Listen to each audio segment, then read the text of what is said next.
Piece আলুর দম কে কে খেয়েছেন হাত তোলেন। আপনাদের কি মনে আছে স্কুলের সামনে যখন মামারা আলুর দম নিয়ে আসতো তখন কিন্তু আমরা এক পিস 2 টাকা করে কিনে খেয়েছি। আমার মতো যারা যারা 2 টাকা পিস আলুর দম খেয়েছেন তারা হাত তোলেন। তখন এই আলুর দম যে কি ভালো লাগতো, কি যে মজা লাগতো বলে বোঝাতে পারবো না। তখন যদি জানতাম এই আলুর দমের রেসিপি আর তখন যদি রান্না বাড়া করতে পারতাম তাহলে আমি আলুর দমের নাম্বার 1 ব্যবসায়িক থাকতাম। যাই হোক, এখন আর আফসোস করে লাভ নাই। ঘটনা হয়েছে ছুটির দিনগুলো আসলে আমার আন্ডা বাচ্চাগুলো আমার হাতের দিকে মুখের দিকে তাকিয়ে থাকে ওদের জন্য স্পেশাল কি করব। তাহলে চলেন আপনাদের সাথে শেয়ার করে ফেলি স্পেশাল আলুর দম রেসিপি। এই আলুর দম বানানোর জন্য প্রথমে আমি এখানে এক সাইজেরই কিছু আলু নিয়ে নিছি, ছোট ছোট কিছু আলু নিয়ে নিছি, নতুন আলু।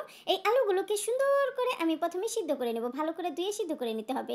সিদ্ধ করা হয়ে গেলে তারপরে এগুলোকে সুন্দর করে নামিয়ে ভালো করে ছুলে নেব। ছুলে নিয়ে যাব চুলায় একটা পাত্র বসিয়ে দিব। যেই পাত্রে রান্নাটা করবো আর কি ওই পাত্রটা বসিয়ে দিব, দিয়ে দিব তেল দিয়ে দিব এখানে পেঁয়াজ কুচি দিয়ে পেঁয়াজটাকে কিছুক্ষণ গাঢ় কালার করে ভেজে নিতে হবে আর কি, একদম বেরেস্তার মতো কালার করে ভেজে নিতে হবে। পেঁয়াজের সাথে আস্ত গরম মশলাগুলো ভেজে নিব, যেমন তেজপাতা, দারুচিনি, এলাচ, এগুলোকে সুন্দর করে পেঁয়াজের সাথে ভেজে নিব, একদম লাল লাল করে ভেজে নিব। ভাজা হয়ে গেলে এর ভিতরে দিয়ে দিব পেঁয়াজ বাটা দিয়ে কিছুক্ষণ নাড়াচাড়া দিয়ে দিব এখানে পানি দিয়ে আবারও কিছুক্ষণ নাড়াচাড়া দিয়ে এখানে দিয়ে দিব আদা বাটা, রসুন বাটা, তার সাথে দিয়ে দিব জিরা বাটাবাটি দিয়ে মশলাটাকে কিছুক্ষণ নাড়াচাড়া দিয়ে নিব, নাড়াচাড়া দিয়ে ভালো করে মিশিয়ে নিব। মিশানো হয়ে গেলে তারপর এখানে দিয়ে দিব হচ্ছে স্বাদমতো লবণ, হলুদের গুঁড়া, মরিচের গুঁড়া, তার সাথে দিয়ে দিব ধনিয়ার গুঁড়া, দিয়ে মশলাটাকে সুন্দর করে কষিয়ে নিব, ভালো করে কষিয়ে নিতে হবে। যখন ভালো করে কষানো হয়ে যাবে তখন এখানে দিয়ে দিব একটা লাল টুকটুকা টমেটোটা দিয়ে সুন্দর করে কিছুক্ষণ কষিয়ে নিব। মশলাটাকে ভালো করে কষিয়ে নিতে হবে। টমেটোটাকে খুরচুন দিয়ে কুচে একদম গলিয়ে নিতে হবে। টমেটোটা যখন একদম গলে যাবে মশলাটাকে আবারও কিছুক্ষণ কষিয়ে নিতে হবে। যখন আবারও ভালো করে কষানো হয়ে যাবে তখন এখানে দিয়ে আলুগুলো দিয়ে ভালো করে নাড়াচাড়া দিয়ে সুন্দর করে কষিয়ে নিব। কিছুক্ষণ কষানো হয়ে গেলে ভালো করে যখন কষানো হয়ে যাবে তখন এখানে দিয়ে দিব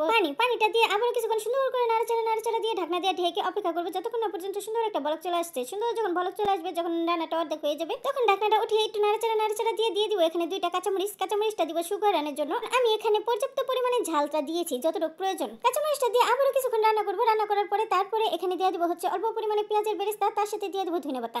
পেঁয়াজের বেরেস্তা আর ধনেপাতাটা তখনই দিব যতক্ষণ না পর্যন্ত ঝোলটা একদম গাঢ় একদম মাখা হয়ে যায়। যখন ঝোলটা একদম মাখা হয়ে যাবে তখনই পেঁয়াজের বেরেস্তা আর ধনেপাতা দিব, দিয়ে সুন্দর করে নাড়াচাড়া দিয়ে আবারও কিছুক্ষণ রান্না করে নেব। কিছুক্ষণ রান্না করার পরে তারপরে সুন্দর করে নামিয়ে ফেলবো। আপনারা চাইলে নামানোর আগে একটু গরম মশলাও অ্যাড করতে পারেন, কোনো সমস্যা নেই। আলুর দমটা সুন্দর করে হয়ে গেলে নামিয়ে এক সাইডে রেখে দিয়ে চলে যাবো লুচি ভাজতে। আমি লুচি বানানোটা দেখালাম না, লুচির গোলা, লুচি বানানো এগুলো দেখাইতে গেলে ভিডিওটা অনেক লম্বা হয়ে যাবে, এর জন্য লুচি বানানোটা দেখালাম না, শুধু ভাজাটা দেখাইতেছি। আমি অল্প করে তেলের ভিতরে লুচিগুলো ভেজে নিতেছি। সুন্দর করে লুচিগুলো দেওয়ার সাথে সাথে এইরকম একদম ফুলে যাবে। ফুলে যাওয়ার পরে তারপরে লুচিগুলোকে উল্টাইয়ে এইভাবে করে জাতা দিয়ে ধরতে হবে। জাতা দিয়ে ধরলে ওই পাশে সুন্দরভাবে ভাজা হয়ে যাবে। ভাজা হয়ে গেলে এইরকম উল্টাইয়ে পাল্টাইয়ে সুন্দর করে উঠিয়ে নিতে হবে। আমি এই তেলের ভিতরেই অনেকগুলো লুচি ভেজে নিছি। আপনারাও চাইলে এরকম জাতা দিয়ে ধীরে সুন্দরভাবে অনেকগুলো লুচি ভেজে নিতে পারেন। এই আলুর দম রেসিপিটা অবশ্যই একবার ট্রাই করবেন। এটা যে কি মজা হয়েছে বলে বোঝাতে পারবো না। ভিডিওটা ভালো লাগলে লাইক, কমেন্ট, শেয়ার করে ফলো দিয়ে পাশে থাকবেন।